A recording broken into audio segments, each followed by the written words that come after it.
I travel a lot, you know. I go here and there in order to speak to the community. About a year ago, I was in Albany, New York. So I gave the khutbah, I spoke to the community in the evening, I addressed the youth the following day, and there was a couple of other events that I attended. Now the most amazing thing happened after my very last talk.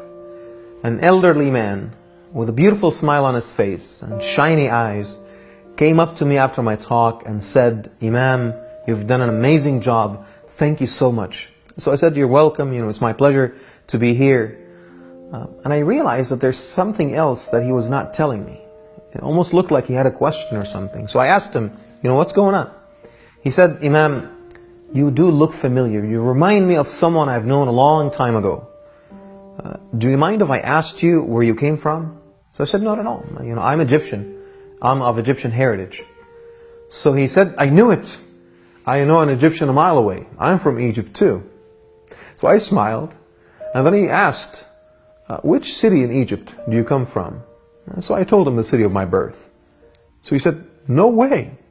I came from that same exact city. Do you mind if I asked you which neighborhood?" So I said, "No, not at all. I came from that neighborhood." And I told him the neighborhood, of my upbringing. And he said, "That's impossible. I came from that same exact neighborhood. As a matter of fact, my best friend and roommate in college came from that neighborhood. What is your family name?" he asked. People call you Imam Aziz. Is Aziz your family name? So I said, "Well, close. It's Abdul Aziz. That's our family name." So he said, "You know what? My best friend, my childhood friend, and my roommate in college had the same exact last name, and his first name was Ahmed." I paused for a few seconds in shock. And I told him, "Ahmed Abdul Aziz?" He said, "Yep, Ahmed Abdul Aziz, my best friend. Maybe you know him, is he related to you? Does he come from the same family?" And I said, "Well, if we're talking about the same person, that could possibly be my dad. My father's name was Ahmed Abdul Aziz." And he said, no way, it's got to be somebody else, Imam.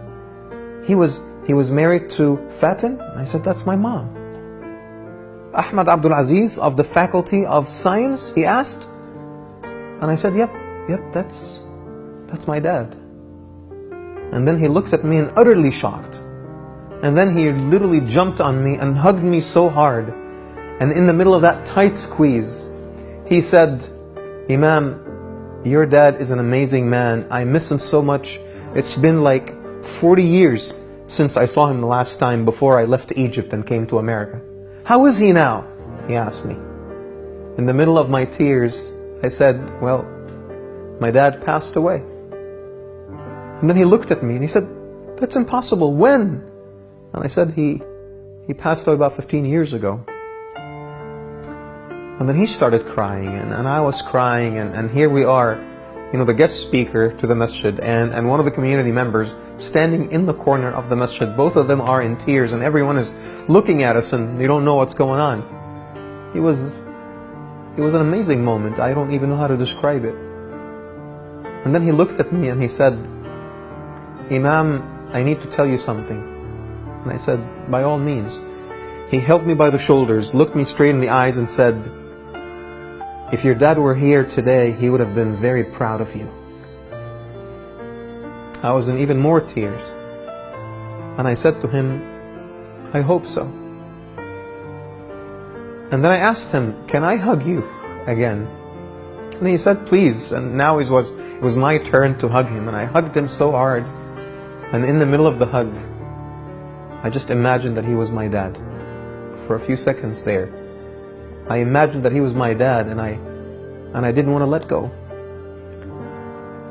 And then I was reminded of the ayah in the Quran in which Allah says, وَقُلْ رَبِّ ارْحَمْهُمَا كَمَا رَبَّيَانِي صَغِيرًا. He taught us to pray on behalf of our parents and say, "Lord, treat them with compassion as they have taken care of us when we were young." I need to tell you something. One of the greatest blessings of this life is our parents. One of the most precious gifts you have is your parents. If your parents are still alive, you need to go to them right now and sit by their feet. Kiss their hands.